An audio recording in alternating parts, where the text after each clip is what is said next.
YouTube.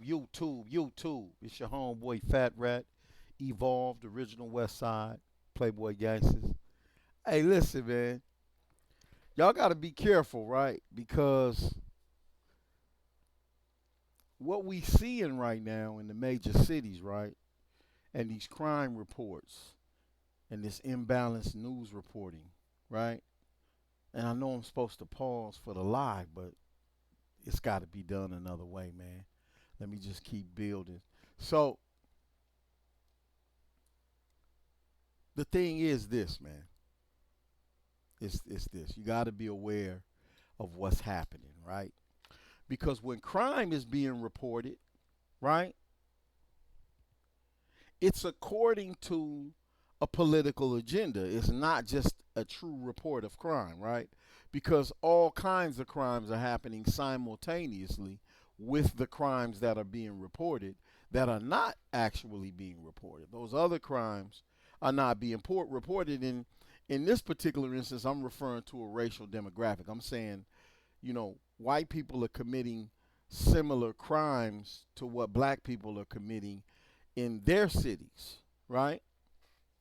And there's no push to bring out the National Guard where high crime, murder, etc., murder rates are up and all of those different things in their cities. So you would think that based on the way the crime is being reported, right, that it's just happening in major cities where black people are. You would think that, right? But I got something for you, and I want to show you how to do something, right? That we typically don't do. We trust media sources. And I'm just saying, this is not the most reliable source, but it's a way to get out of the box and take a look at the nation and say, well, why aren't they saying this about this, right? Why come these crime statistics are not being reported on any of the major news channels? And in maybe metro segments of local news around the nation, right?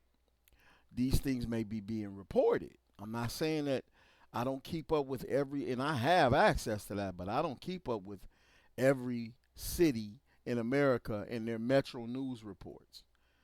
If I had a producer, I would probably try to cover down on some of that because simultaneously with what they're reporting in the major news cycles, I want to be able to step out here and say, well, yeah, that just happened right over there in Tennessee. Why y'all not talking about that? But you went on your way to Chicago with the National Guard, though, right? And another thing I want to highlight is we gotta knock it off, man.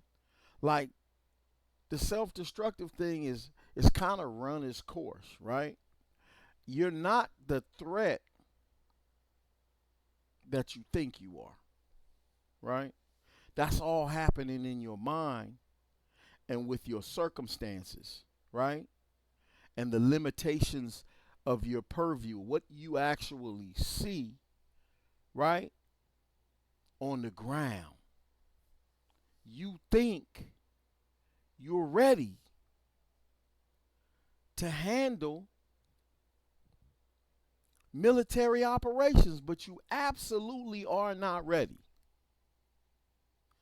Let me give you a scenario. So you saw where they said the Venezuelan uh, cartel was transporting some. This was so I need to maybe at another time, man, because I'm not ready, and I could go pull this stuff up, but it would be kind of a deviation. But let me just say it, right?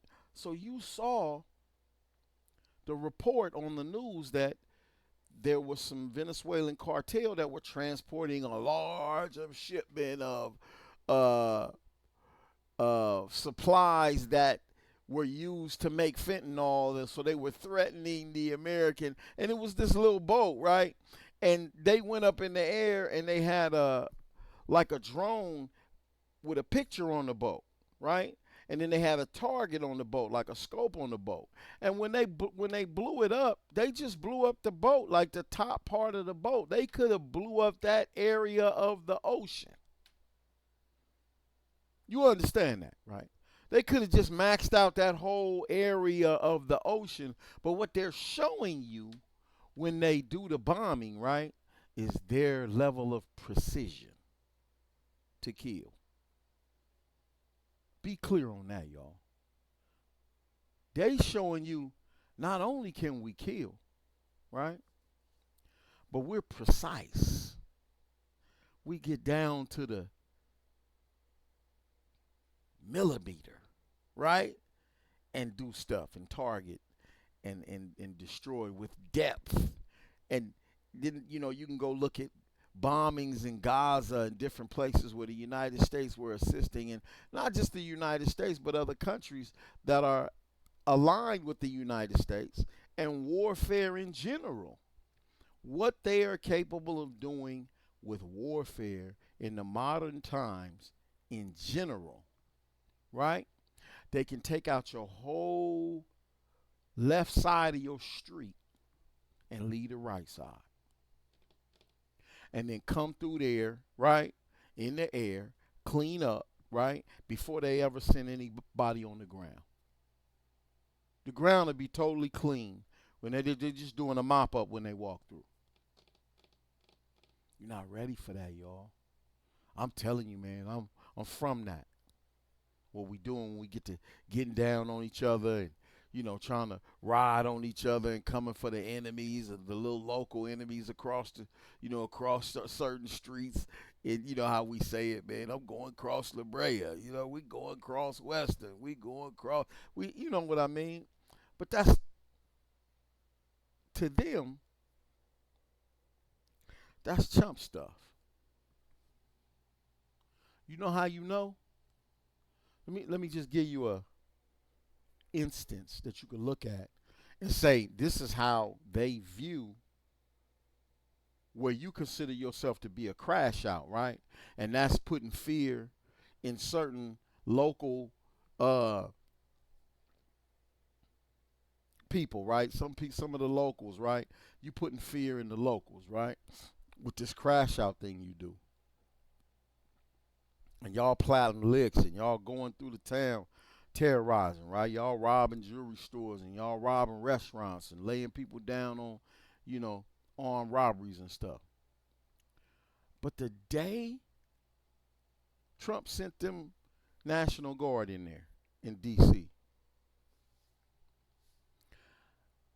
the day that the National Guard hit the ground in D.C., word on the streets, right, is that element that was cutting up so bad and crashing out so hard and all that just left the city. Basically, like, we going to go on and clear out, right, and get these people their restaurant back because you don't want. And it's not an indictment on you. Listen, man, you just not prepared for the type of warfare you're asking for, right? And I know how we get down on each other, man. It was always, to me and my enemies is never ready for how I'm going to ride. It was always that, right? So I get it, but I'm delusional. I'm delusional if I think that the little riding I did, right, equates to me being prepared to go to war with a real enemy who's in power, exercising military might, right, and precision with that joint, man. You got to think about that, man. You remember the little boat, but just go back and look at when they showing you these air assaults where they're on a target, right? They could be 50 miles away. To send something over there that's moving at a rate of 600, 800 miles an hour, right? To drop something on you and clear out your whole neighborhood. it won't be nothing there no more. It'll be like rubble, right? And if you think it's beyond the scope for them to go there, you got to study the history, man. First time in history, man. Tulsa, Oklahoma. That's what they did. And they didn't have that level of the advanced technology for warfare the way they do now. Then the Republic of John Africa in Philly. The Republic of John Africa got bombed by, I think it was helicopters that dropped bombs on John Africa and his movement. Right? In the 50s, you know how they came and got Senku, man. That was ground assault. I'm telling you, we asking for something, right? And they're whipping the masses into acceptance because they can roll in without acceptance, right? But it's bad for the political landscape because they still want you, they know that there's a voting block involved and they want the votes from that area, so they won't just roll in on you the way they do with the racial overtones the way they previously did, right? So now it's a new type of game being played, right? But it doesn't mean that they're incapable. They are capable. They are fit and qualified to come into our neighborhoods and leave things in desolation, man. Y'all got to understand that.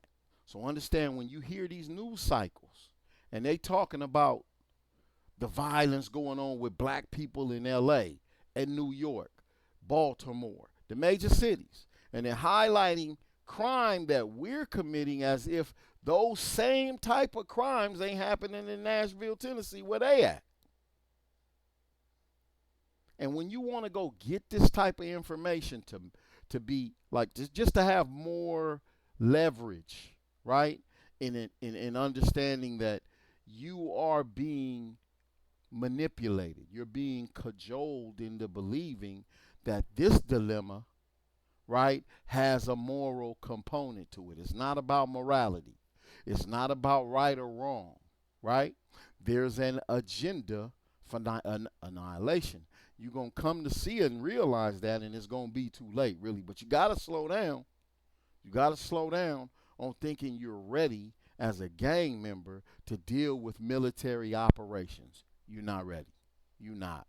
No gang that I know about is really ready for that.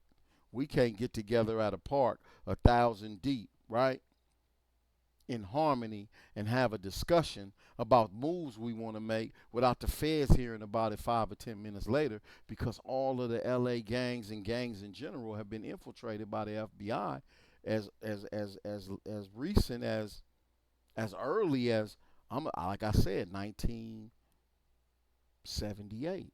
I believe COINTELPRO was still moving. But let me show you something that confirms what my point is. There's a website you can go to. Let me get this website up. There's a website you can go to. Hold on, y'all. There's a website you can go to. It's the FBI website, but there's a database called Crime Data Explorer. That's what this is right here, right? And on this Crime Data Explorer, they're giving you a racial breakdown. And this is, I wanted to go to the top. So I went to homicide offenders versus victim demographics, right? And it's showing 1,100 homicides. And over here in the left, you can go different time frames. I'll pop that down, right? It's a drop box. You can go different. You can go 10 years, 6 months. I wanted to go within the last 90 days because that's when all of this activity is being reported on the major news cycles, right? So this activity is being reported on the major news cycles, and it's showing 1,140 black offenders, right? This is a federal website showing 1,140 black offenders, but then 852 white offenders, right? Committing homicide.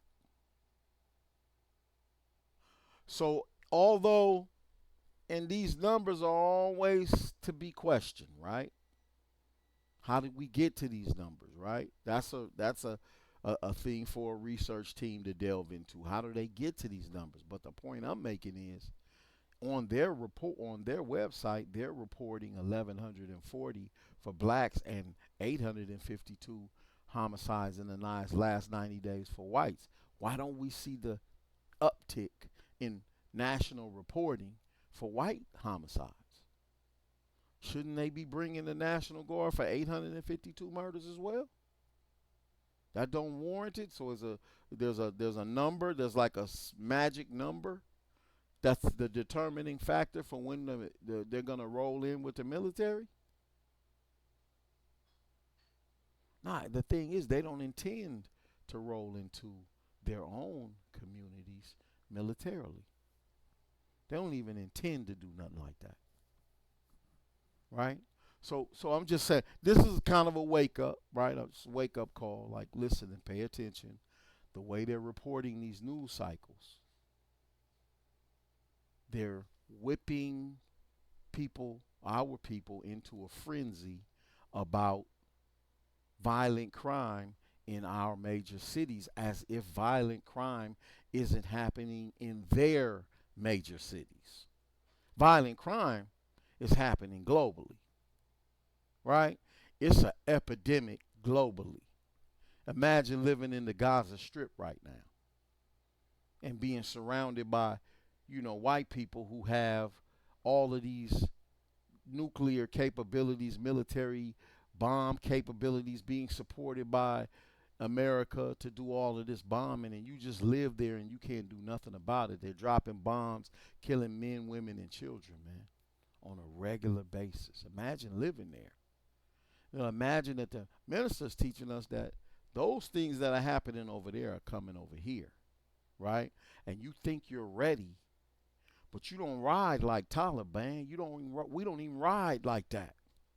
We can't even put a plan together good enough to try to deal with anything of that magnitude, because somebody gonna go run and tell 5 minutes after the meeting. Soon as the meeting is adjourned, somebody gonna be on their phone. Yeah, they over here doing this and trying to do that.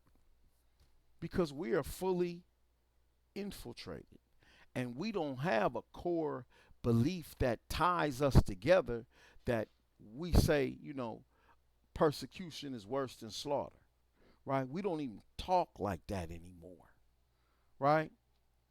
So based on the degree to which we've been infiltrated, we would not have an opportunity to respond, right, before they were already countering it, right? And then the other part of that is that even if you were in solidarity to make a move, you're not militarily capable of handling anything.